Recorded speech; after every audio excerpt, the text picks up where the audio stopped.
తెలుగు సాహితీ వికాసానికి వెలుగు బాటగా నిలిచిన మహాకవి గురజాడ అప్పారావు. గృహాన్ని, గురజాడ రచనలను రాష్ట్ర ప్రభుత్వం కాపాడాలని విజయనగరం జిల్లా పౌర వేదిక అధ్యక్షుడు భీశెట్టి బాబ్జీ కోరారు. జిల్లా పౌర వేదిక ఆధ్వర్యంలో బుధవారం ఉదయం 7 గంటల నుండి 11 గంటల వరకు గురజాడ గృహంలో శాంతి దీక్షలో పాల్గొన్నారు.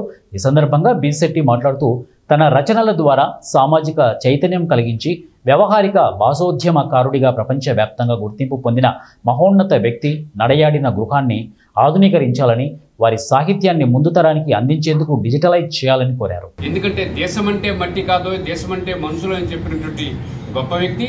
అట్లాగే ప్రపంచంలో ప్రతి ఒక్కరికి కూడా మతములన్నీ మాసిపోవును, జ్ఞానం ఒక్కటే నిలిచి వెలుగునని చెప్పినటువంటి గొప్ప వ్యక్తి గురజాడ, తెలుగువారి అడుగుజాడ. అటువంటి వ్యక్తి నడయాడినటువంటి గృహాన్ని ఎవరు అధికారంలో ఉన్నా పట్టించుకోవట్లేదు. ఆగస్టు 11వ తారీఖున ఒక తాగుబోతు ఇంట్లోకి వచ్చి ఫ్యాన్లన్నీ విరిచేసి ఆ గురజాడ సాహిత్యాన్ని చిందరవందర చేసి ఇక్కడే పడిపోయి కంప్లీట్గా పాడు చేసినటువంటి సందర్భం. దీనిపైన సాహితీ సంఘాలన్నింటిలో కూడా జిల్లా పౌరవేదిక ఆధ్వర్యంలో ఇప్పటికే మరి రాష్ట్ర ప్రభుత్వం దృష్టికి తీసుకెళ్లడం కోసం అనేక కార్యక్రమాలు నిర్వహించాం. పోస్ట్ కార్డు ఉద్యమం చేశాం, నిరసన చేశాం.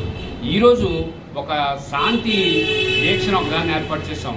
దీనికి ప్రధానంగా 3 అంశాలు. పెద్దలు పవన్ కళ్యాణ్ గారు విశాఖపట్నం వచ్చినప్పుడు గత నెల ఆగస్టు 30వ తారీఖున విశాఖపట్నం నుంచి ఒక ప్రకటన చేశారండి. ఆ ప్రకటనలో గురజాడ ఇల్లుని ఆధునీకరిస్తాం, దానికి మేము కట్టుబడి ఉన్నామని చెప్పారు. రేపు 4వ తారీఖున అంటే రేపు గురువారం రాష్ట్ర కేబినెట్ ఉంది. ఈ కేబినెట్లో 3 అంశాలు పెట్టమంటున్నాం. 1, గురజాడ ఇల్లుని ఆధునీకరించండి. 2, గురజాడ సాహిత్యాన్ని ముందు తరం వారి కోసం చెప్పి డిజిటలైజ్ చేయండి.